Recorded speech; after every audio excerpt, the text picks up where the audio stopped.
کیا ایمان والو، بس جب تم اپنے گھروں میں داخل ہو تب سلام کر لیا کرو اہل خانہ کو، اہل مکان کو۔ تحیۃ من عند اللہ مبارکۃ، یہ جو ہے تمہارے لیے بہتر ہے اور یہ تمہارے لیے مبارک ہے۔ یہ اللہ کا حکم ہے کہ جب کبھی آپ گھروں میں اپنے داخل ہوں، کہا جاتا ہے کہ بھائی بیوی ہے، بچے ہیں، کیا میں ان کو سلام کروں؟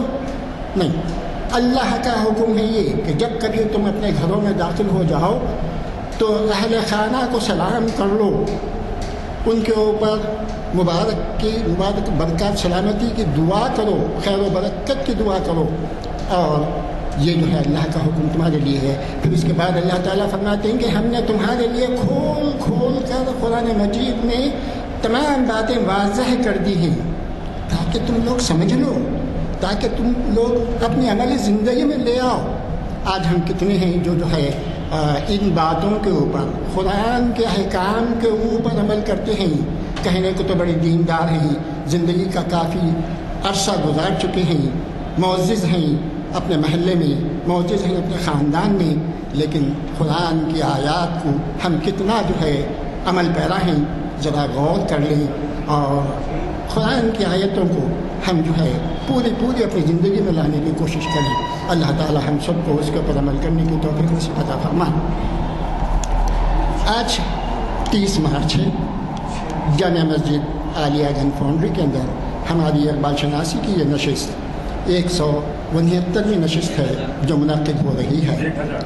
1069ویں نشست جو ہے منعقد ہو رہی ہے، اور ہمارے جانے پہچانے مشہور و معروف حیدرآباد کی شخصیت، جن کا جو ہے خطابات وغیرہ بین الاقوامی طور پر بھی اور صحافت میں بھی بڑے اثر و رسوخ رکھتے ہیں، وہ مخاطب کرنے والے ہیں اقبال کا تصور کائنات، اس عنوان پر وہ مخاطب کر رہے ہیں۔ میں گزارش کرتا ہوں کہ مجلس صاحب تشریف لائیں اور مخاطب فرمائیں۔ بسم اللہ الرحمن الرحیم۔ اقبال شناسی کی اس محفل میں آپ تمام کا استقبال ہے، اور وہ لوگ جو یہاں موجود نہیں ہیں لیکن اسکرین پر ہمارے پروگرام کو دیکھتے ہیں، سنتے ہیں، ان کے لیے بھی مبارکباد۔ آنے والا مہینہ برکتوں، نعمتوں، رحمتوں کا مہینہ ہے، اور یہ برکتیں، نعمتیں، رحمتیں اللہ نے ان بندوں کے لیے مقرر کی ہیں جو دنیا میں رہتے ہیں، دین پر قائم رہتے ہیں اور شریعت محمدی کے قائم کرنے والے ہیں۔ لازمی ہے کہ اقبال نے ساری کائنات کو یورپی مفکرین کے انداز سے نہیں دیکھا، یا پھر مورخین کے انداز سے نہیں دیکھا، اور ان کے دیکھنے کا جو انداز ہے وہ ایک روحانی قرآنی احساس ہے۔ قرآن نے روحانیات کے توسط سے کائنات کی جو کیفیت بیان کی ہے، اسی کے پس منظر میں اقبال نے کائنات کو دیکھنے کا سلسلہ شروع کیا۔ چنانچہ وہ کہتے ہیں کہ کائنات ابھی ناتمام ہے شاید، یہ کائنات ابھی ناتمام ہے شاید، کیا رہی ہے دمادم صدائے کن فیکون۔ یعنی اقبال کا تصور کائنات یہ ہے کہ اللہ تعالیٰ دنیا کی پیدائش سے لے کر قیامت تک کن فیکون کے ذریعے پیدا کرتا ہی رہے گا۔ یہ تصور نہیں دنیا ختم ہو گئی، دنیا میں انسان آ گیا، سب ترقیات ہو گئی، دنیا ختم نہیں۔ اقبال کے پاس کائنات کا محدود تصور نہیں، کائنات وہ چیز نہیں جس میں لوگ عیش پرستی اختیار کریں کائنات کا وہ تصور نہیں جس کے تحت ہم دنیا دار بن جائیں۔ اقبال اپنے تصور کائنات کے ذریعے علم و عمل اور اس کے ساتھ ساتھ تربیت و ترغیب کی تعلیم دیتے ہیں۔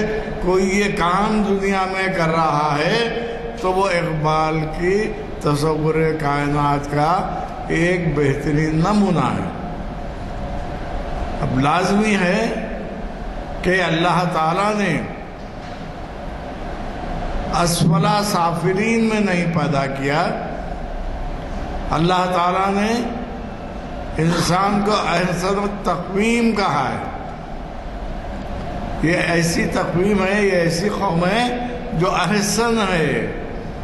آج بھی دنیا کے تمام فلسفے یہی بتاتے ہیں کہ علامہ اقبال نے جو بات کہی ہے، سب سے خوبصورت دنیا کی کوئی مخلوق ہے، شاید جانوروں کو لیجئے، پرندوں کو لیجئے، ایک سے ایک چہچہاتے پرندے نظر آئیں گے، ایک سے ایک خونخوار جانور نظر آئیں گے، ایک سے ایک قسم کی مچھلیاں نظر آئیں گی۔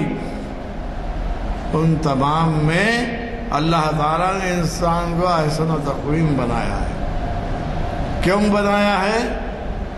کیونکہ کنتم خیر امت اخرجت للناس تأمرون بالمعروف وتنہون عن المنکر، کیونکہ تم بہترین قوم اس لیے ہو کہ نیکی کا درس دیتے ہو، برائی سے روکتے ہو۔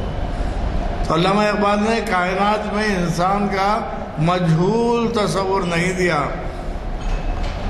آنا اور جو ہے مقدر پہ تکیہ کر کے بیٹھ جانا یا نمازیں پڑھ لینا، عبادتیں کر لینا، اللہ اللہ کرنا، یہ مقصد کائنات کا اقبال کے پاس نہیں ہے۔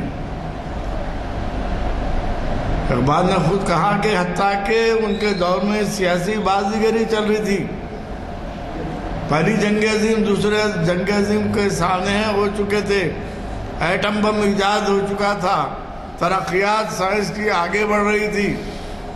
یہ تمام معاملات میں بھی اقبال نے ایک توازن کی فکر ہمارے روبرو چھوڑی اور کہا جدا ہو دین سیاست سے تو رہ جاتی ہے چنگیزی۔ صرف یہ معاملہ اقبال نے مصرع لکھنے کے لیے نہیں بلکہ عمل کی طرف ترغیب دلانے کے لیے لکھا ہے، اور ان کا مقصد یہی ہے کہ دین سے جڑے رہنا ہی دنیا میں انسان کی پیدائش کا سب سے بڑا مرحلہ ہے، اور وہ جو شخص اس مرحلے سے گزرتا ہے وہ مقرب ترین بندہ ہے۔ اللہ تعالیٰ نے ہزارہا مخلوقات پیدا کیے۔ حاضرین کرام، مختلف جانوروں کی مختلف بولیاں ہیں جو ہم نہیں سمجھ سکتے، مگر ہمارے معاشرے میں ایک جانور کو معیوب سمجھا جاتا ہے، اور کسی کو یعنی برا کہنا ہو تو گدھا ہے غلط ہے۔ گدھا بھی اللہ کی مخلوق ہے، پھر اس کو لعن و طعن کیوں کیا جاتا ہے؟ ہمارے استاد محترم کہا کرتے تھے گدھے کی آواز کبھی سنی ہے؟ پہلے وہ کہتا ہے زور سے اللہ، پھر اس کے بعد کہتا ہے کہ نہیں کی، ہے کہ نہیں کی، ہے کہ نہیں، کیونکہ وہ اپنے آواز سے اقرار خداوندی کا منکر ہے، اس لیے وہ گدھا ہے۔ تو اقبال نے کائنات کا جو تصور دیا ہے اس میں خدا کی ذات، خدا کی صفات اور روحانی تبرکات اور شخصیت کو بلند کرنے کے مرتبوں کو حاصل کرنا، کوشش کرنا، جستجو کرنا، یہ اگر انسان کے ذہن میں ہے تو کائنات کا فرد ہے، ورنہ ایک چھوٹی موٹی مخلوق سے بدتر ہے۔ قرآن میں اسفل سافلین کہا گیا، یہی انسانوں کے لیے ہے۔ وہ اقبال اپنی کائنات میں اس آدمی کا، اس شخص کا، اس فرد کا استقبال کرتے ہیں جو اپنے عمل سے، کردار سے، رویے سے، حتیٰ کہ اپنے ہاتھ سے کسی کو نقصان نہ پہنچائے۔ یہ سیرت نبوی کی خصوصیات ہیں۔ وہ اقبال چاہتے ہیں کہ دنیا میں یا کائنات میں یا ورلڈ میں یا یونیورس میں انسان بن کر رہے، شیطان بن کر نہیں۔ جو حالات ہے سیاسی آپ دیکھ رہے ہیں، کوئی بھی ہو، ہم تو یہی کہتے ہیں کہ آدم و حوا کی اولاد ہیں، چاہے وہ سکھ ہو، چاہے عیسائی ہو، چاہے پارسی ہو، چاہے لامذہب ہو۔ ہمارا تو عقیدہ ہے ہم راہ راست پر آئے، وہ راہ راست پر نہیں آئے، اتنا ہی فرق ہے۔ اور ہم کو حضور اکرم صلی اللہ علیہ وسلم اور قرآن و حدیث کے توسط سے بتایا گیا، کسی بھی مذہب کے شخص کو برا مت کہو، کسی کے مذہب کے ماننے والے جو لوگ ہیں ان کو برا مت کہو۔ اس کا مطلب کیا ہے؟ انسان کو کائنات میں بلندی دینے کا قدرتی ایک طریقہ ہے جو اللہ نے مقرر کر کے رکھا ہے، اور اس طریقے پہ جو قائم و دائم ہے، وہ حقیقت میں اس کائنات کا فرد ہے، اس کائنات کو چلانے والا ہے۔ دیکھیے بات یہ ہوتی ہے کہ ہم یہ سمجھتے ہیں حکومتیں چلا رہی ہیں دنیا کی، ہر جگہ مختلف قسم کی سیاسی سرگرمیاں ہیں، سیاسی جماعتیں ہیں، یہ چلا رہی ہیں، کیونکہ ہمارا نظریہ ایسا ہو گیا ہے اور حالات بھی ایسے پیدا کر دیے گئے ہیں۔ 2 سال تک کورونا کے پس منظر میں کون سی حکومت کیا کر سکی؟ اتنے بڑے بڑے اور بہترین ہتھیار بنانے والے ایک معمولی جرثومے کو نہیں روک سکے۔ یعنی صاف ظاہر ہے کہ کائنات میں خدا کی طاقت سب سے بڑی طاقت ہے، اور خدا کی طاقت سے مدد لے کر جو بندہ بندوں کی خدمت کرتا ہے اس کو خدا کی مدد حاصل ہوتی ہے۔ کائنات کسی کی عمر 60 سال، کسی کی 70، کسی کی 80، کسی کی 90۔ ایک عجیب قسم کی بے راہ روی ہمارے مسلم معاشرے میں آ گئی ہے۔ ایک صاحب کا انتقال ہوا، حضور 63 سال کے تھے، یہ بھی 63 سال میں گزر گئے۔ اب وہ بیچارہ 70 سال کے بعد مرا تو کیا ہم دنیا میں ایسا سوچنے کے لیے بھیجے گئے ہیں؟ ہمارے جو سوچنے کا انداز ہے وہ اسلامی اور خدا کا دیا ہوا انداز نہیں ہے، بلکہ دنیا میں جو طریقے رائج ہیں اس کے پس منظر میں سوچ رہے ہیں۔ اس لیے ہم کائنات میں کامیاب نہیں۔ جو لوگ خدا کی دی ہوئی طاقتوں پر فخر کرنے کے بجائے شکر خدا بندی ادا کرتے تھے، ان کو کامیابیاں، کامرانیاں ملتی تھیں۔ اب تو معاشرے کا یہ حال ہے، 5 دن سے پریشان تھا، سخت بخار تھا، ڈاکٹر کے پاس گیا، ایک انجیکشن دیتے ہی میں اچھا ہو گیا۔ کیا انجیکشن میں اتنی طاقت ہے آپ کو اچھا کرنے کی؟ آج سے 30 سال پہلے، 40 سال پہلے خدا کا شکر ادا کیا، اللہ کا کرم ہے کہ آج ہم اللہ کا کرم ہے، اللہ کا شکر ادا کرنا بھول گئے۔ کائنات میں اتنا ملوث ہو گئے کہ اللہ کو بھول گئے۔ اگر اللہ ہم کو بھول جائے گا تو کیا ہوگا؟ خدا ناخواستہ یہ کیفیت نہیں ہے۔ تو میرے کہنے کا مطلب یہ ہے، کائنات کا چاہے کوئی بھی کام ہو، ہم بندے ہونے کے ناطے پہلے شکر خدا بندی ادا کریں۔ اقبال کی پوری تھیری، اقبال کی پوری شاعری یہی بتاتی ہے کہ بندے کو شکر خدا بندی اختیار کرنا چاہیے، تب وہ دنیا میں سرخ رو ہو سکتا ہے۔ ایک مشہور واقعہ ہے، کہا جاتا ہے بہت بڑا بادشاہ تھا، اس کا ایک وزیر تھا، اس کی عادت تھی کوئی بھی بات ہو تو اللہ کی مرضی۔ بادشاہ جنگل میں گیا، سانپ نے کاٹ لیا،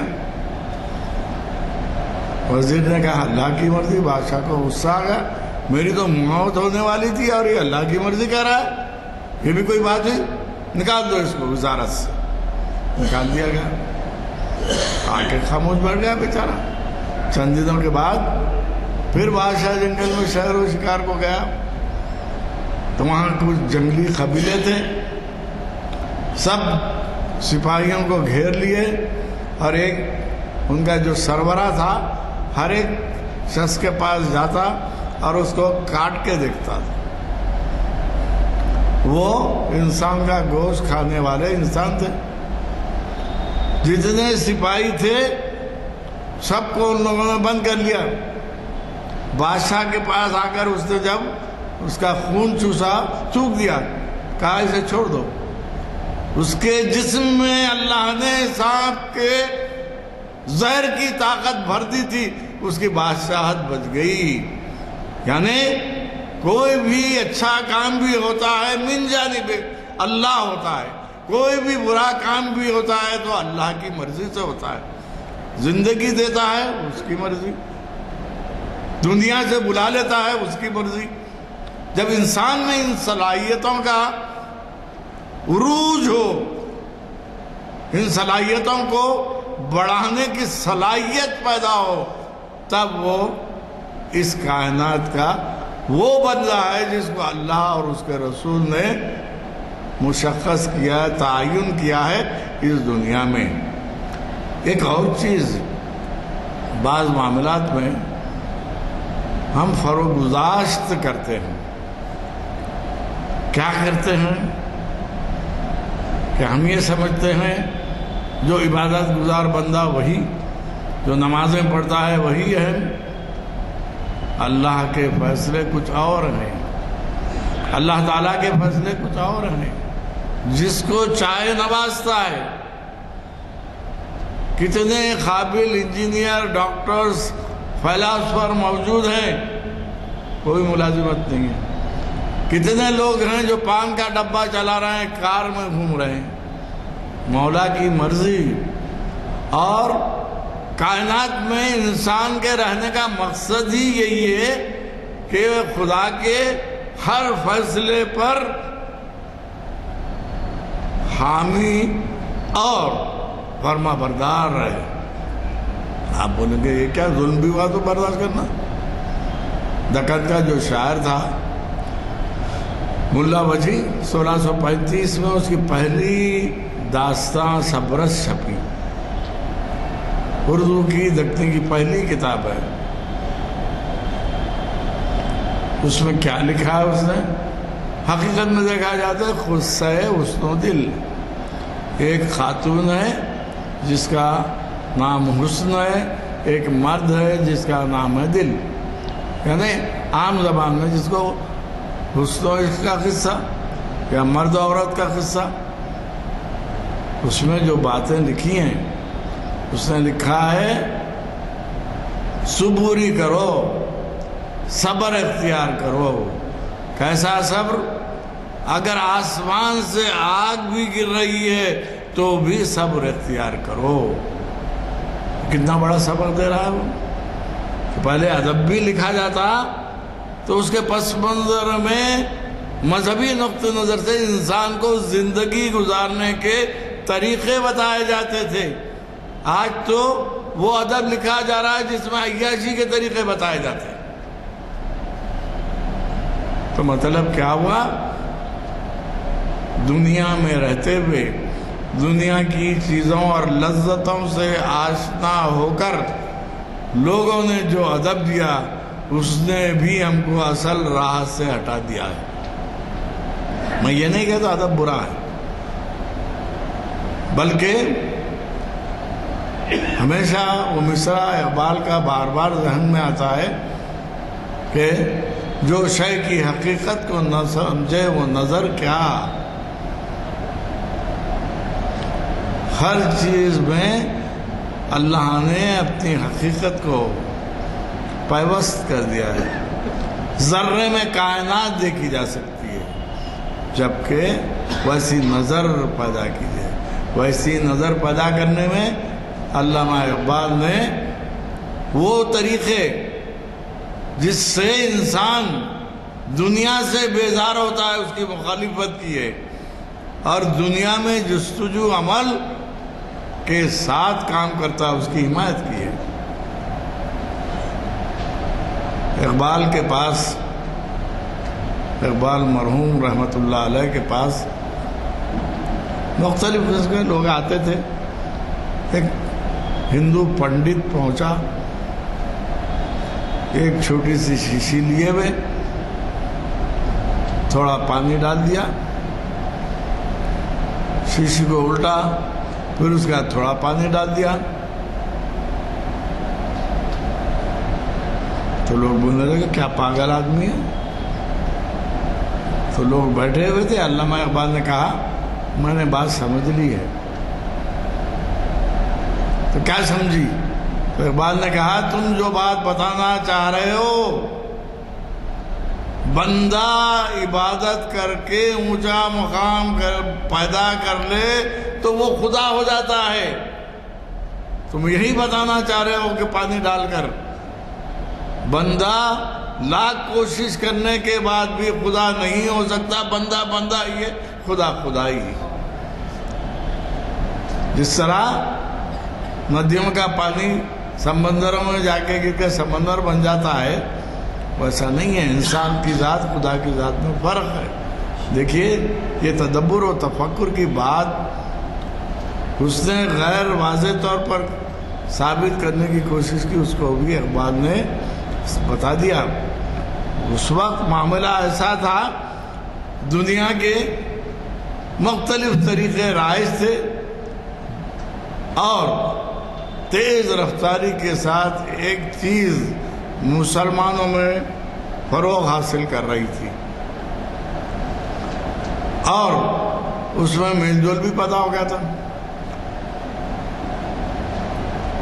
لازمی ہے وہ تصوف کے نام سے، وحدانیت کے نام سے.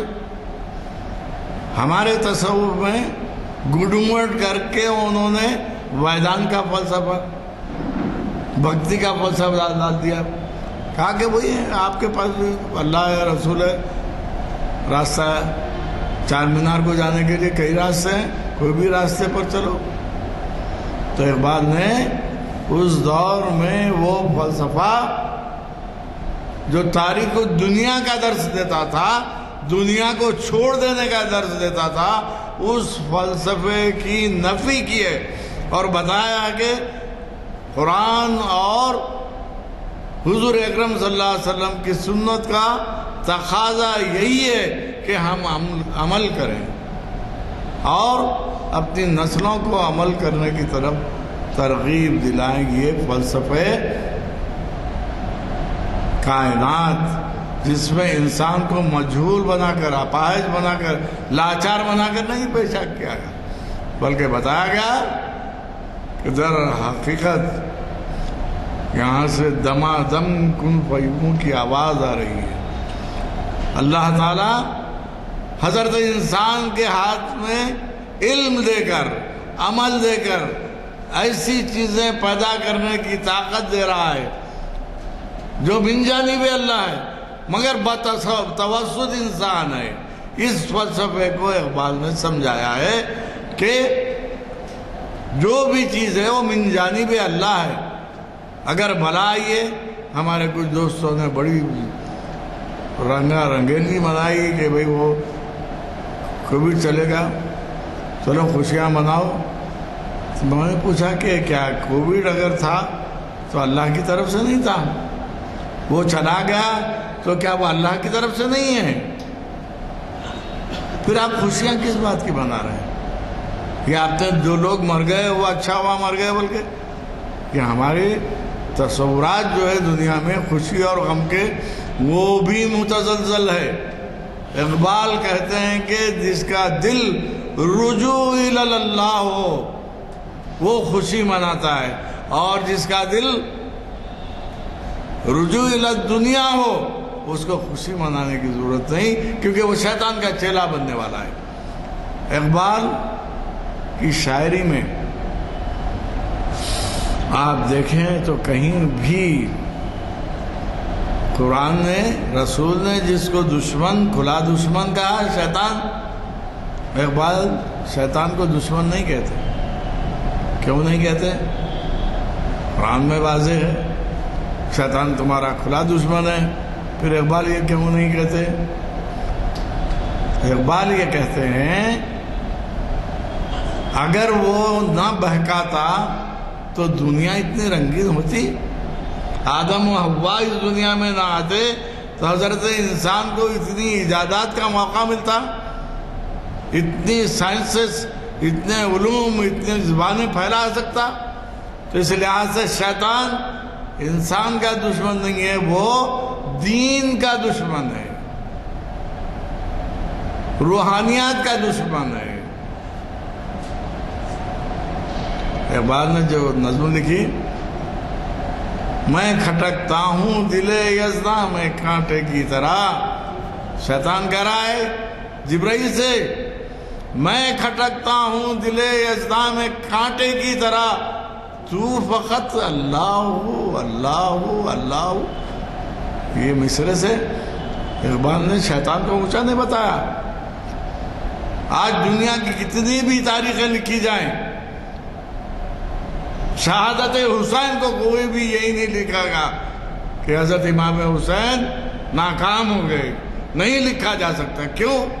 حق کے لیے جان دینا بھی اسلام کا فریضہ اولین ہے، اور جو لوگ اس قسم کے کام کرتے ہیں دنیا میں وہ شہید ہیں، ان کو شہادت کا درجہ ملتا ہے۔ تو یہ بات بتا دی گئی کہ آپ کو راستہ بتا دیا گیا، کیا کرنا ہے کیا نہیں کرنا ہے، قرآن حدیث ہمارے سامنے ہے۔ اور اقبال کائنات میں انسان کو وہی کام کرنے کی ترغیب دیتے ہیں جو قرآن اور حدیث میں ہے۔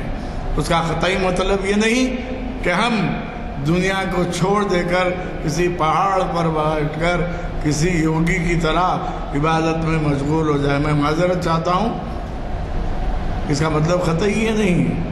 وہ ہمارے بزرگان دین، وہ جن کے آستانے آج بھرے پڑے ہیں،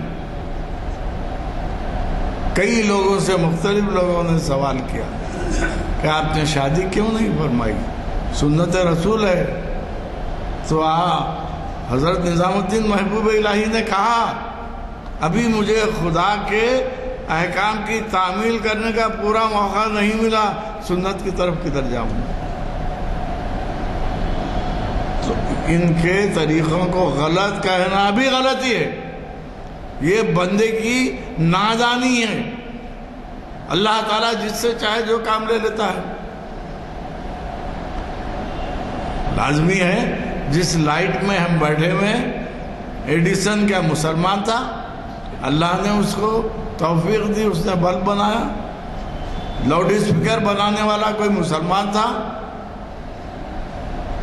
جس کی وجہ سے آواز دور تک جا رہی ہے؟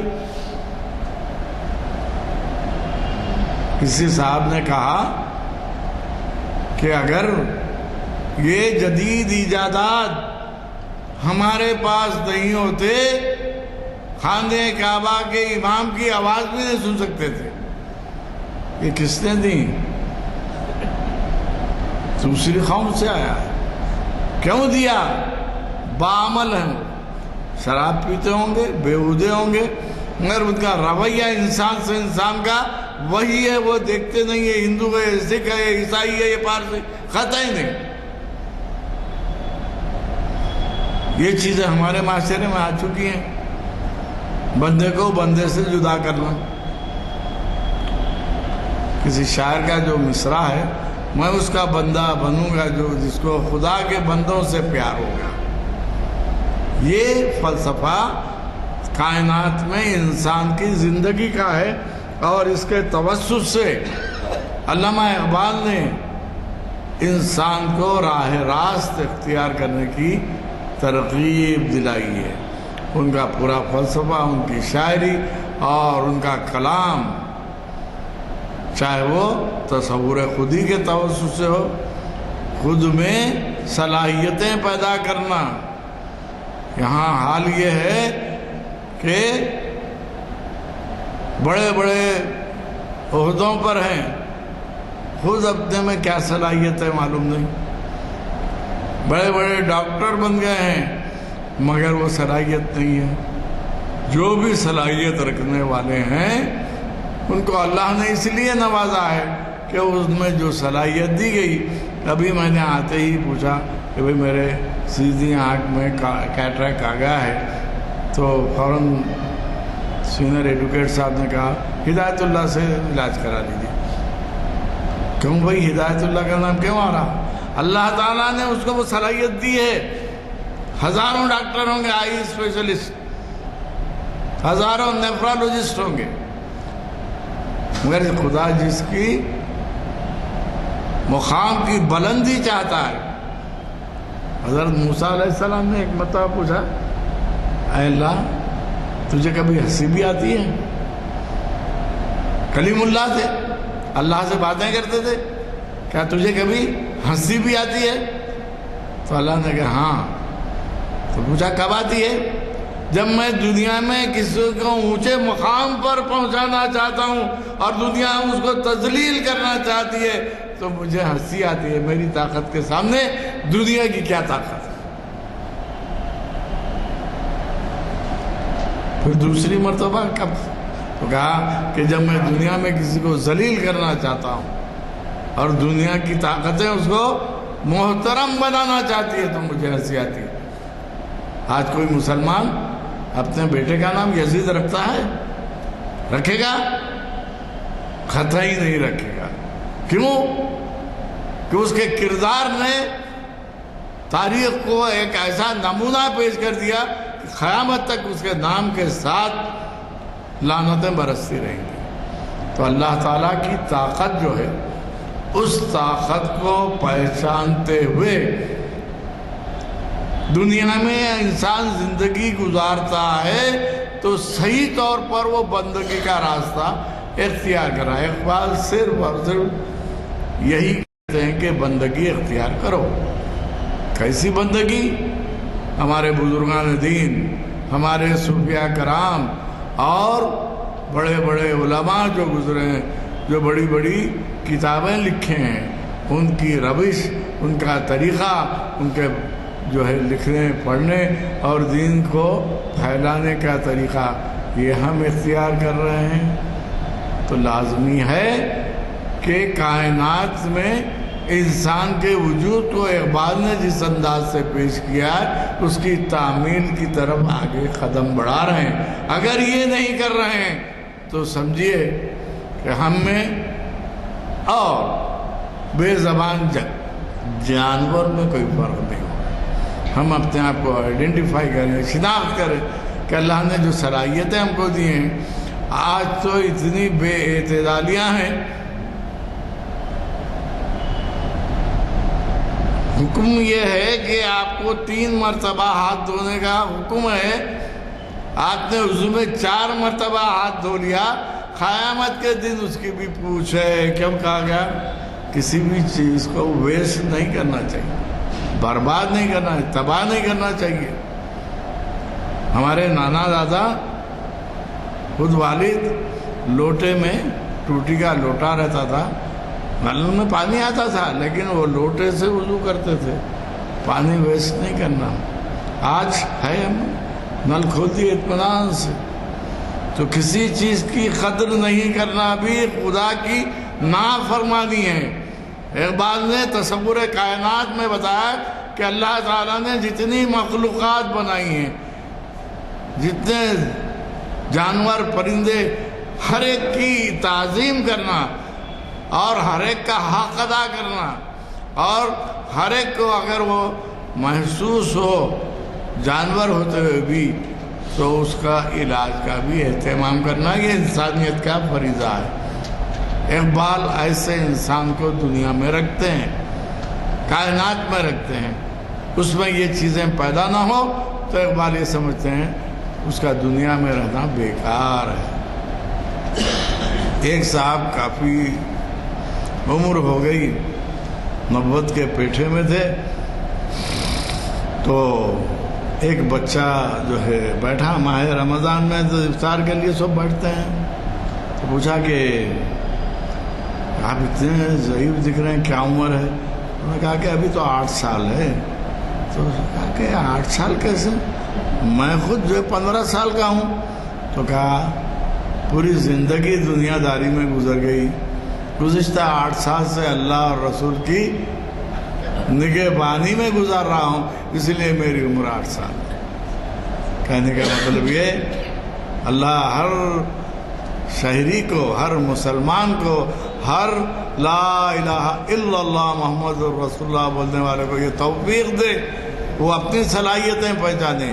دنیا میں اللہ تعالیٰ نے مخلوقات کو پیدا کیا ہے تو اس کا کیا مقصد ہے وہ پہچانے، تو ہم یہ سمجھیں گے کہ کائنات کو ہم گل و گلزار کر رہے ہیں، ورنہ ہم کائنات کی بربادی کا سامان کر رہے ہیں۔ شکریہ، بہت شکریہ، خدا حافظ۔ حضرات، آج ہمارے اس ایکٹیویٹی کا آخری لیکچر ماہ رمضان سے قبل، آپ کو پتہ ہے کہ یہ سلسلہ لیکچرز کا جو آغاز ہوا تھا وہ 2 دہوں سے زیادہ گزر چکے ہیں، اور اللہ کا فضل ہے کہ کامیابی سے ہمارے یہ ایسے اجتماعات جاری رہے۔ آج کے خطاب کے بارے میں کیا کچھ کہوں، عالمانہ خطاب آپ نے سنا۔ ماہ رمضان کی وجہ سے ہمارے محافل کا سلسلہ بند رہے گا، اور ظاہر ہے کہ ماہ رمضان کے بعد دوبارہ یہ محافل آپ کے دلچسپیوں کی وجہ سے جاری رہیں گے۔ رمضان کے مہینے میں اللہ تعالیٰ نے ایسی کچھ ہمارے پہ دوسری فرائض عائد کیے ہیں کہ ہم یہ محفل کو جو ہے اس وقت تک ملتوی رکھتے ہیں، اور اللہ کا شکر ہے کہ ہماری یہ محافل کا سلسلہ کامیاب طریقے سے چلتا رہا۔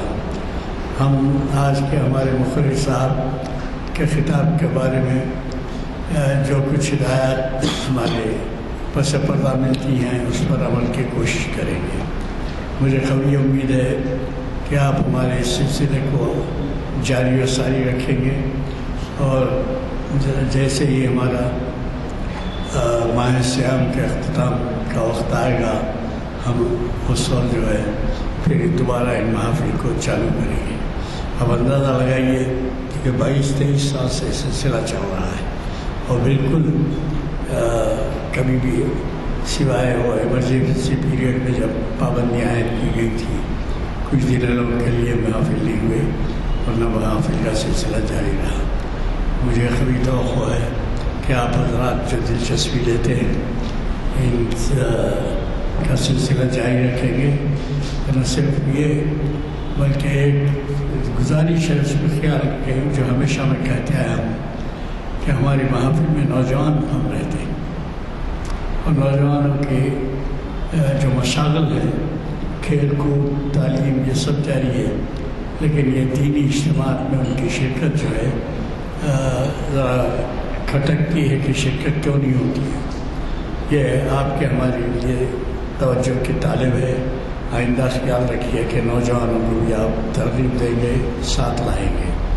میں چونکہ محافل میں آپ نے کامیابی سے فائز لیا ہے، آپ سب کا مشکور ہوں اور مبارکباد دیتا ہوں۔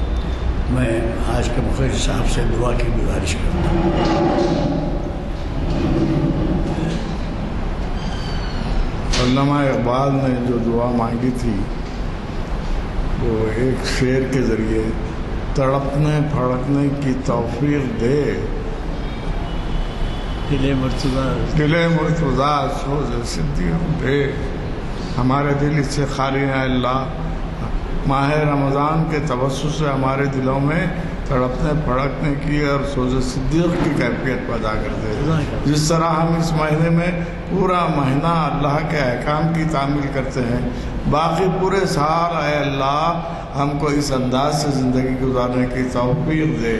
ہم گناہ گار ہیں، ہم اتنے گناہ گار ہیں کہ تیرے احکام کی تعمیل کرنے میں بھی ہم کو پس و پیش ہوتا ہے اللہ۔ یہ رمضان کی فضیلت سے ہم کو دنیا دار نہیں، دین دار اور دین کی رحمتیں حاصل کرنے والا بنا دے۔ ربنا تقبل منا انک انت السمیع العلیم وتب علینا انک انت التواب الرحیم۔ رب اغفر لی وارحمنی وانت خیر الراحمین۔ ربنا تقبل منا انک انت السمیع العلیم۔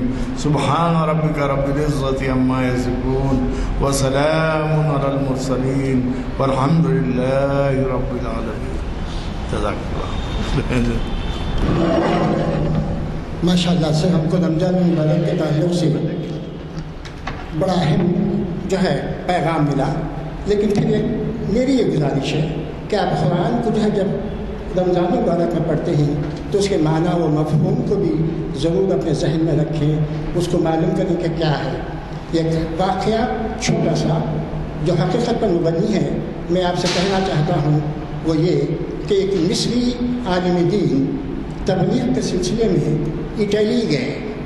جب وہ اٹلی گئے اور انہوں نے یہ کہا کہ خدا مجید وہ کتاب ہے جس کے اندر ہر مسئلے کا حل موجود ہے، تو سامعین میں سے ایک صاحب نے کہا کہ کیا قرآن میں یہ بھی لکھا ہے کہ 1 کلو آٹے میں پنیر بنانے کے لیے، پیزا بنانے کے لیے کتنا پانی درکار ہے؟